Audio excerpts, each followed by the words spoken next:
Parashat Vayetse. Jacob prononça un vœu en ces termes.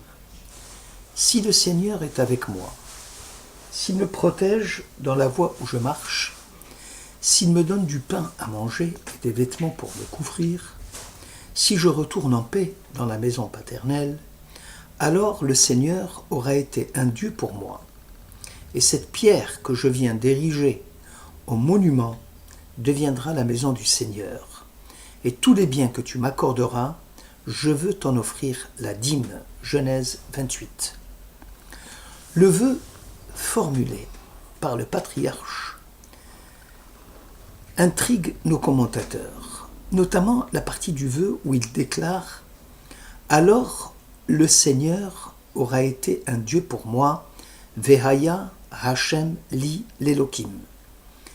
Est-ce une requête? Alors que signifie-t-elle? Est-ce une promesse? Pourquoi la lier à une condition préalable? Rachi souligne que cette déclaration fait partie de la prière du patriarche. Jacob souhaiterait que la promesse de Dieu à Abraham « Je serai pour toi un Dieu, ainsi que pour tes descendants » chapitre 17, s'accomplisse à son égard, car il craignait par-dessus tout une progéniture d'origine douteuse, ce que l'on appelle le Pesoul Bamishpacha. Ramban Nachmanide considère que la déclaration de Jacob fait suite à « Je retournerai en paix dans la maison paternelle », c'est-à-dire lorsque je reviendrai résider en Terre Sainte, alors l'Éternel sera pour moi un Dieu. Car tout celui qui réside, dit Ramban, en dehors d'Eretz Israël, est considéré comme dépourvu de Dieu. Seule la Terre Sainte a cette faculté de procurer à ses résidents la sensation de la proximité de l'essence divine. C'est en Eretz Israël où sera érigée la maison du Seigneur, allusion directe au temple de Salomon. Ha'amek Davar soutient que la promesse du patriarche signifie que même s'il fixe sa résidence en Terre Sainte, il ne comptera pas seulement sur ses propres forces, bien au contraire, il s'appuiera sur Dieu et implorera son aide précieuse. Bien sûr qu'en dehors de la Terre Sainte, les obstacles élevés sur sa route seront nombreux. Il aura à connaître d'énormes difficultés et que par conséquent le secours de Dieu lui sera urgent et nécessaire. Mais même en Eretz Israël, ajoute la Ha'amek Davar, Jacob promet de ne pas laisser sa foi faiblir. Sforno commente la promesse ainsi. Jacob est tellement sûr de l'attachement qu'il vaut à Dieu et ne recule même pas devant le fait de demander à Dieu d'être jugé selon l'aspect de rigueur en cas de transgression. On sait que Elohim est l'aspect de rigueur de la divinité, alors que Hachem, Yudke Vavke, est l'aspect miséricordieux de Dieu. Désormais, le culte divin devient devoir et non choix ou volonté.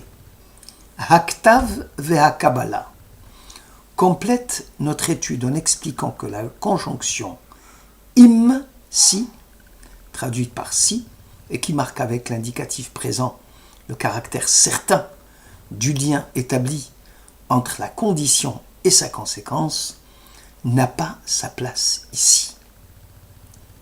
Im a pour origine étymologique amen, qui signifie pourquoi. Im ken, pourvu que toute ma déclaration se concrétise. La conjonction im se traduirait alors par fasse Dieu que, comme lors de l'explication du verset, Israël, im tishma'ali. Ô Israël, puisses-tu m'écouter? Donc le im, c'est puisse ma déclaration se concrétiser. Selon Bereshit Rabbah, Achilas le païen rendit visite un jour à Rabbi Eliezer et lui reprocha l'accueil fait par la Torah aux païens qui se convertit au judaïsme. N'est-il pas écrit « Vous aimerez l'étranger en lui donnant du pain et des vêtements » Rabbi Eliezer lui répliqua que cela n'est pas rien, puisque le patriarche Jacob n'en réclamait rien d'autre que du pain et de l'eau. Achilas, non convaincu, alla consulter Rabbi Yoshua, et celui-ci lui expliqua que le pain en question n'est autre que la Torah. Cette discussion talmudique montre à l'envi que l'homme ne peut se contenter de pain et d'eau fraîche, et que même Achilas le païen converti, dans les anecdotes talmudiques, raconte l'abnégation et le sens du dévouement pour le judaïsme, a failli passer à côté de l'alliance du Sinaï pour peu qu'on ne lui fournisse pas une explication satisfaisante. Du pain à manger et du vêtement pour se couvrir.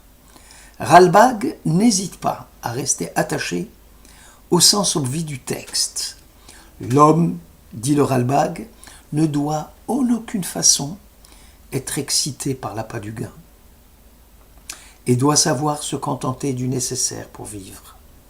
D'ailleurs, le patriarche Jacob n'a rien formulé d'autre que le pain et l'habit pour se couvrir. Selon la parole des Proverbes 30, ne me donne ni pauvreté ni richesse. Accorde-moi la part de nourriture qui m'est indispensable. Rabbeinu Bechaye écrit à ce propos, les hommes justes ne demandent jamais à Dieu le superflu, mais uniquement l'indispensable pour vivre. Car la tendance humaine à vouloir obtenir ce qui est au-delà du nécessaire est la cause de plusieurs troubles chez le sujet. Aussi est-il conseillé à celui qui craint Dieu d'être heureux de son sort et de se contenter du peu que Dieu lui a donné. Comme il est dit à propos de la manne, la nourriture céleste, elle fut recueillie tous les matins, chacun en raison de sa consommation, avec une impossibilité de stocker les provisions pour le lendemain, puisqu'elle fourmillait de vers et se gâtait. Le choix entre l'avoir et l'être, en tant que notion contraire, ne fera pas le sens commun. Avoir semblerait une fonction normale de notre vie. Pour pouvoir vivre, il faut avoir certaines choses. En outre, nous devons avoir certaines choses afin d'en tirer plaisir. Dans une culture comme la nôtre, dont le but suprême est d'avoir, et d'avoir de plus en plus, et on peut dire de quelqu'un, c'est en fonction de son avoir qu'il vaut quelque chose. Comment peut-il y avoir une alternative entre avoir et être? Au contraire, il semblerait qu'avoir est l'essence même d'être et que celui qui n'a rien dans notre culture et notre société n'est rien. Pourtant, les grands maîtres du judaïsme précité ont fait le choix de l'être, le thème central du système biblique.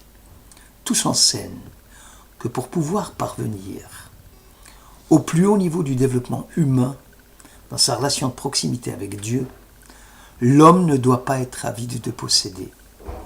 Nos jugements sont extrêmement faussés, parce que nous vivons dans une sérénité fondée sur la propriété privée, où le profit et la puissance sont les piliers de son existence. La propriété privée, du latin privare, signifie déposséder, parce que là où les personnes qui détiennent cette propriété en sont les seuls maîtres, avec tout pouvoir de priver les autres de son usage ou de son plaisir. Dans ce mode d'existence, tout ce qui importe est mon accession à la propriété et mon droit absolu de conserver ce que j'ai acquis. Le mot d'avoir exclut les autres et transforme tout un chacun en quelque chose de mort, quelque chose qui est soumis au pouvoir d'un autre. La Torah s'élève contre ces objets. C'est quelque chose qui repose sur l'illusion d'une substance permanente et indestructible, tout comme le processus de l'objet qui, en mourant, cesse de posséder l'objet de sa convoitise. Kéliakar précise que l'intuition du patriarche était claire. Il demande à Dieu de lui procurer l'indispensable, tout en le préservant du superflu. Le mot kol, qui signifie tout, dans la phrase kol asher titenli, tout ce que tu me donneras, renferme la présentation d'une nouvelle pratique de vie, celle de s'estimer comblé, malgré le peu de moyens dont on dispose. C'est la seule façon pour venir à bout de notre mal-être. C'est en suivant les normes éthiques fixées par nos sages et en changeant notre mode de pensée et d'existence que l'on peut parler de joie, de bonheur. L'objectif poursuivi est de rendre l'individu libre de la course vers la matérialité, vers les biens et de la dépendance qu'engendre forcément le mode de vie capitaliste. Ésaü utilisera l'adverbe rav, assez. Yesh li rav, j'en ai assez, montrant par là sa dépendance absolue vis-à-vis des biens matériels et le désir de posséder, de contrôler le monde est censé devenir l'esclave de ce que l'on possède. Abravanel, citant la génération de la tour de Babel, précise que leur erreur consistait à vouloir créer une société vouée au profit et à la propriété, et les gens considéraient le mot d'avoir comme la seule façon acceptable de vivre. Il cite Rambam, qui fustige le penchant de l'homme qui s'éloigne de la vue bucolique simple. L'histoire des tribus hébraïques commence avec l'ordre donné par Dieu au premier hébreu Abraham d'abandonner son pays et sa famille. Il doit laisser ce qu'il a et aller vers l'inconnu. Ses descendants s'établirent en Égypte. Ils perdirent de vue leur Dieu, l'unique, et Moïse les conduira dans le désert où il n'y a ni ville ni richesse. C'est le domaine des nomades qui ne possèdent que ce dont ils ont besoin. Les facteurs historiques vont renforcer la signification du désert comme le symbole d'une vie sans entrave, non possédant. Les principaux symboles des fêtes juives ont leur origine dans ce rapport-là avec le désert. Le pain sans levain, le pain de misère, la confection de la cabane, la demeure du nomade, demeure éphémère, opposée à la demeure fixe, la distribution de la manne, établie selon le principe que Marx rendra célèbre, à chacun selon ses besoins. Inutile de thésauriser ou de posséder en réserve. L'institution du Shabbat est repos, pas dans le sens d'absence d'efforts physiques ou mentaux, mais au sens d'une restauration de l'harmonie totale entre l'être humain et la nature. Jour de trêve dans la lutte qui oppose l'homme au monde. Le Shabbat est le jour où la propriété de l'argent est taboue, le jour où le temps est vaincu et où le règne unique est l'être. C'est pourquoi le Talmud l'appelle anticipation des temps messianiques, le Shabbat éternel. Les prophètes d'Israël vont ranimer la vision de la liberté humaine, celle de ne pas être esclave des choses, et la protestation contre la soumission aux idoles. Il prédisait que le peuple serait chassé de la terre s'il établissait avec elle des liens incestueux et s'il était incapable de vivre sur elle comme un peuple libre, c'est-à-dire s'il ne parvenait pas à l'aimer sans se perdre en elle.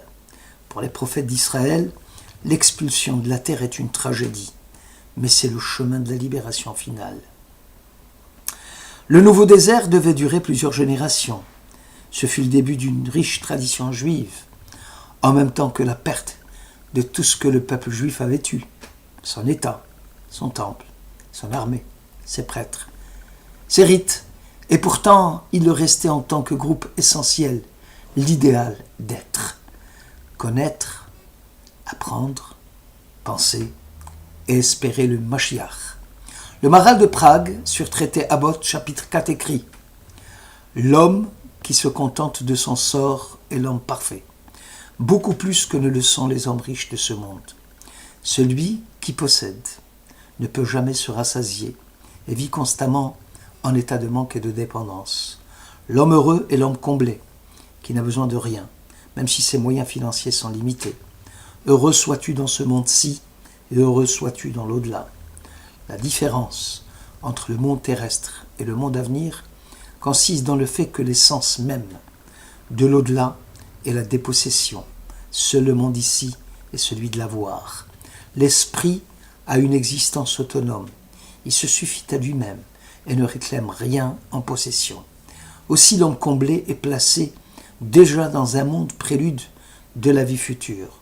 Jacob, Israël, sera appelé Shalem, ayant atteint par là même la perfection de l'être, dont l'ambition était loin de la manifestation du mot d'avoir et dont le bonheur était de vivre pleinement en proximité de Dieu, sans s'inquiéter de ce qu'il peut ou de ce qu'il ne peut pas atteindre.